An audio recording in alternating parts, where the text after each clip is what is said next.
Hello, welcome back. I'm here. I am so excited for this video. Oh my goodness.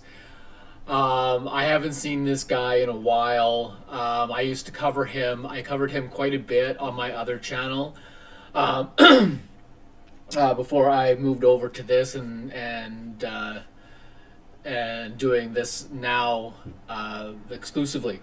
But he's back, and he is talking about the whole driving versus traveling argument that sovereign citizens love to get into.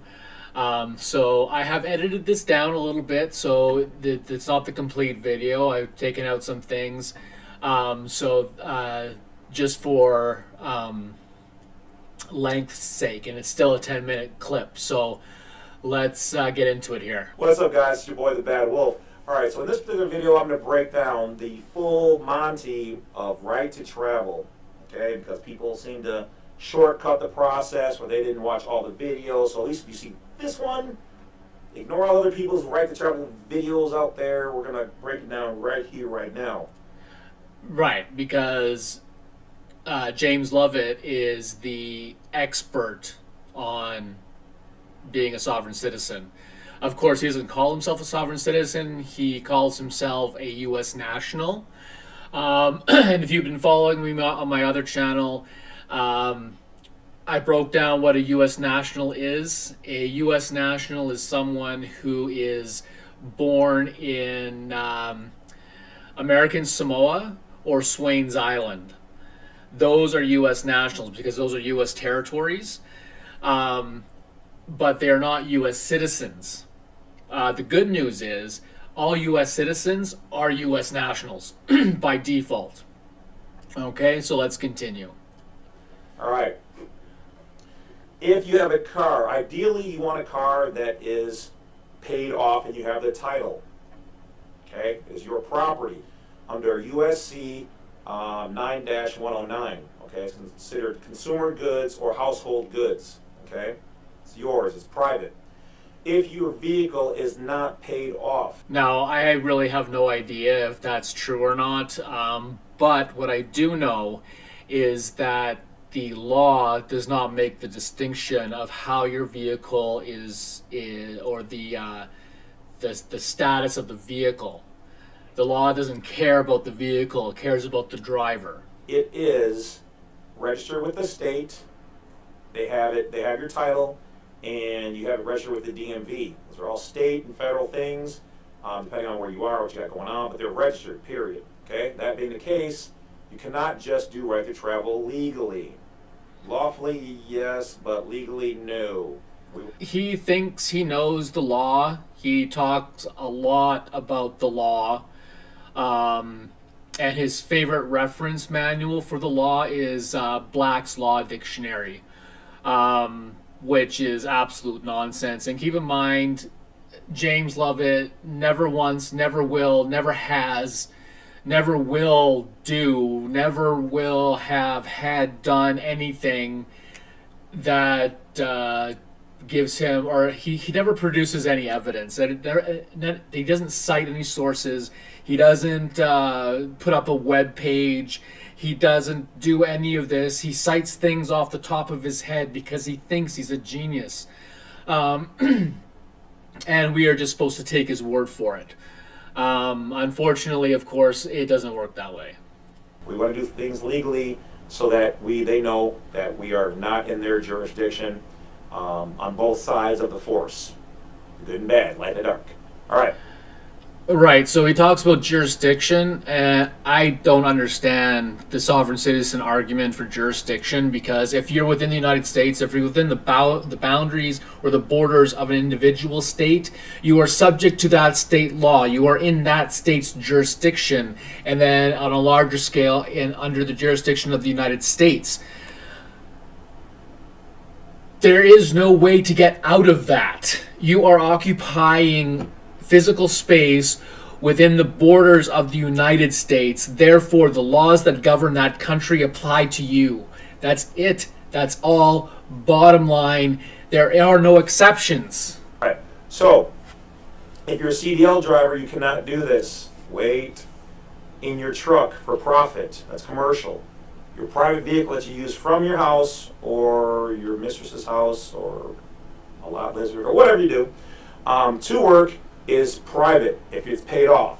If it's not paid off, revert back to what we're going to talk about now, and let's go. All right, so you've got your vehicle, and like most people, you probably have a title registered with the state and it's registered with the DMV. You cannot do this until it is paid off. So your obligation is to pay your vehicle off. Until you get your title, you don't truly own your vehicle. Until you get it removed from out of their hands and you remove it from the DMV, and you have what I'm going to talk about next done, you're not doing right to travel the proper way. This is why some people have had problems. Please, somebody who has had success arguing their right to travel versus driving, please get in touch with me and let me know how it worked, because it doesn't work that way.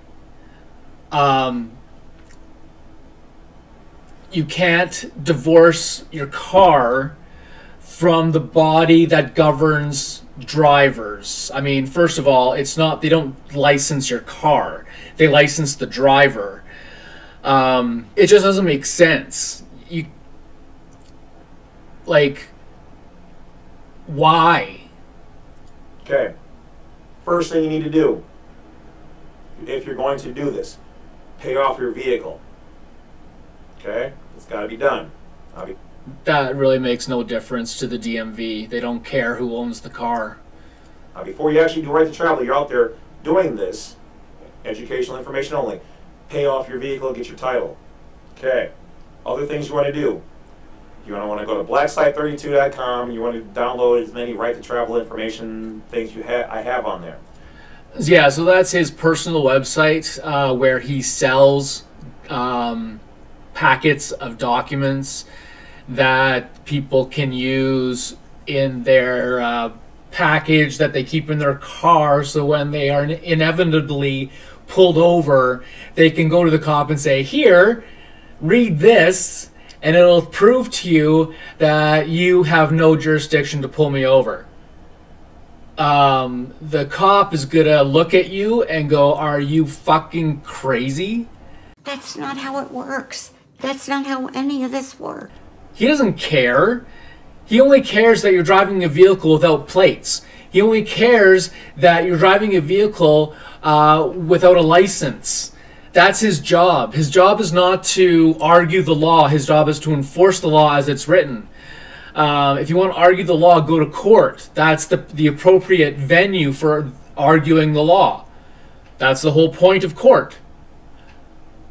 But arguing with a police officer on the side of the road that you have the right to travel versus driving because you're not in commerce or some stupid thing like that, the cop doesn't care. Or you can pay me for the right to travel package, and then it comes with all those files, Supreme Court rulings and all that stuff, how to deal with and talk to the police, how to deal with your encounters, all that stuff in the packet. Okay? You don't have to, you can piece it together yourself. Lots of this information is free, you just have to go out and find it. Okay? Next, so you've got your title. You have documents that support the Constitution.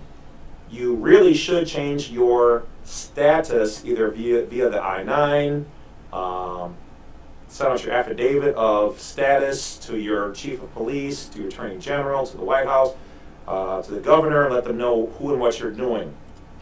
They don't care. They really could care less what some idiot thinks he's doing by saying, "I am rescinding my U.S. citizenship."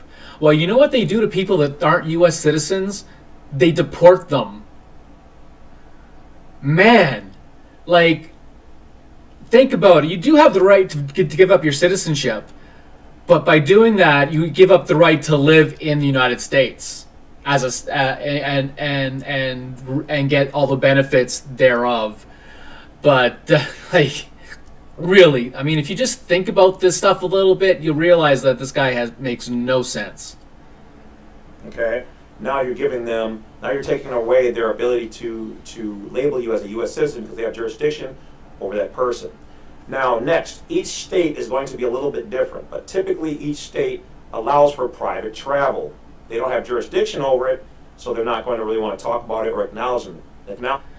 No, there is no such thing as private travel. That's completely false. If you're going to use public roads, the Constitution gives each individual state to govern things like utilities, infrastructure, roads, and they simply request that if you're going to use public roads, that you are licensed and that the vehicle you're driving is registered and has insurance. Because if you get into an accident, the insurance is for the other person. I don't understand why I have to explain this. But that doesn't mean you can't do it. They're all bound together under the Constitution of the United States that their roadways are considered public. Anybody from around the world, as long as they're operating a vehicle with proper steering wheels and whatever on the right side, can operate their vehicle here and operate. That is true, but not the steering wheel thing. There are plenty of cars that drive on the roads that have their steering wheel on the other side of the car. Having your steering wheel on the left-hand side of the vehicle is just a North American thing. And other parts and other countries too, they've adopted the left-handed drive. But Europe is right-hand drive. Having a European car in Canada or the United States, the state or provincial government doesn't care that it's right or left-hand drive. They just want it insured and they want it registered. That's it.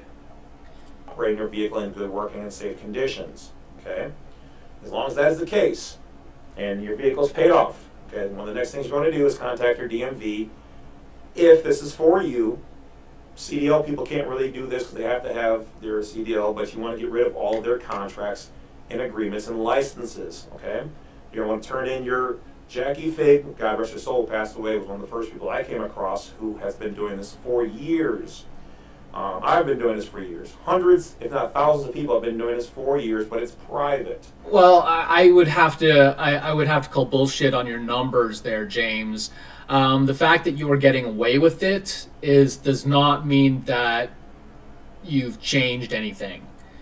It just means that the cops who notice you driving with some kind of fake driver license plate, they probably just don't want to get involved with a sovereign citizen trying to argue out of a ticket on the side of the road. So that's probably why these people are getting away with it. But anytime that a sovereign citizen goes up against a judge in court, they lose. Period. Nobody has ever won arguing sovereign citizen arguments or using sovereign citizen arguments. It just, I mean, they're laughable. Okay, the YouTube just allows us to bring this information into the public domain. Okay, so I'm not specifically telling you, people on the public side, I'm telling people who want to operate in the private. So this information, my channel for private people, okay, or becoming that. He's making a distinction where there is none. There's no such thing as, there's no difference between U.S. citizen and U.S. national unless you are born in Swains Island or American Samoa. That's the only time that it becomes an issue. And then it's just, I mean, he's ridiculous. It's just nonsense. Absolute nonsense. This will not benefit anybody as a U.S. citizen who wants to remain a U.S. citizen. So go stage that away. It's not for you. All right, so from there, this is now given notification to your chief of police what you're doing. You should also send it to your local county registration recorder's office so that now it's in the public record so they know what you're doing. In the meantime, you can create your own plate. I use buildasign.com. All right, so I'm going to stop it there. This clip is getting long enough as it is, but he goes on to talk about, you know, making your own license plate and all these things. And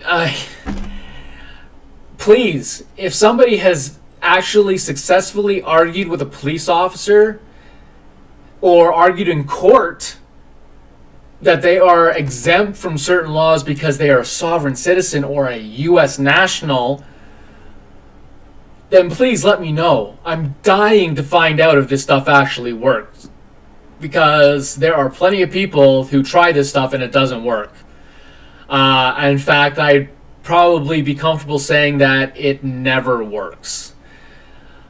So James, just give it up. I mean, you're a sovereign citizen, no matter how much you want to deny it. But you just are absolutely ridiculous. I'm going to be talking with James more as we go along. He is a constant source of amusement, so stick around. If you like what I do and you want to see more of it, please hit that like button, smash the subscribe and the bell. That would help me out immensely. Thank you very much. Stick around. We're going to talk about this guy some more.